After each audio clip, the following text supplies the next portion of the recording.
दोस्तों, पांडवों को वनवास भेजने के बाद धृतराष्ट्र को बहुत बार पैनिक अटैक आता था। जो कोई भी पांडवों से मिलकर धृतराष्ट्र के पास आता था और उनको बोलता था कि पांडव अभी भी गुस्सा है, उनके साथ जो अन्याय हुआ उसके लिए वो अपने हक के लिए लड़ने वाले हैं और वो लोग अपनी शक्ति बढ़ा रहे हैं। ये सुनते ही धृतराष्ट्र का हालत खराब हो जाता था। उनको नींद नहीं आती थी और वो पैनिक मोड में चले जाते थे। और जब वो इस मोड पे जाते थे तो वो वक्त बे वक्त विदुर को बुलाते थे और बोलते थे कि मुझे धर्म की बातें बताओ, अच्छी अच्छी बातें बताओ, ताकि मुझे थोड़ा सुकून मिले।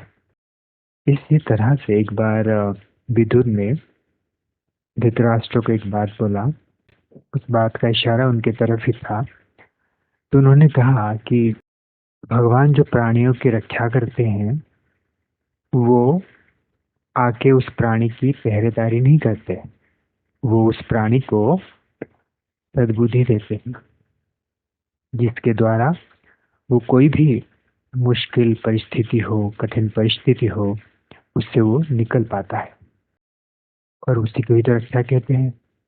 और जब भगवान अपना हाथ छोड़ देते हैं उस प्राणी के ऊपर से, तो सबसे पहले वो उस प्राणी का बुद्धि हर लेते हैं, जिसके बाद वो प्राणी अपने आप ही अधर्म के मार्ग पे चलने लगता है और आखिर में खुद ही अपना विनाश करता है।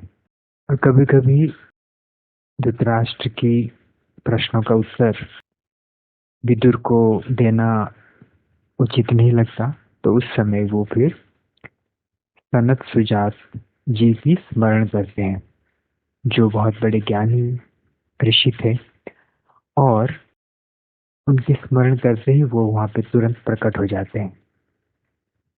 वो भी एक बार आए थे धृतराष्ट्र के पास और उन्होंने धृतराष्ट्र को एक बहुत ही गहरी बात बताई थी। पर वो ये है, उन्होंने कहा कि मौन और मान ये दोनों कभी भी एक साथ नहीं रह सकते।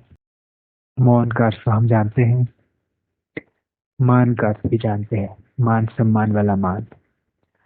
तो उन्होंने कहा कि जिस इंसान को मान चाहिए वो कभी मौन नहीं रह सकता, क्योंकि जो इंसान मौन रहता है उसे कोई मान नहीं देता।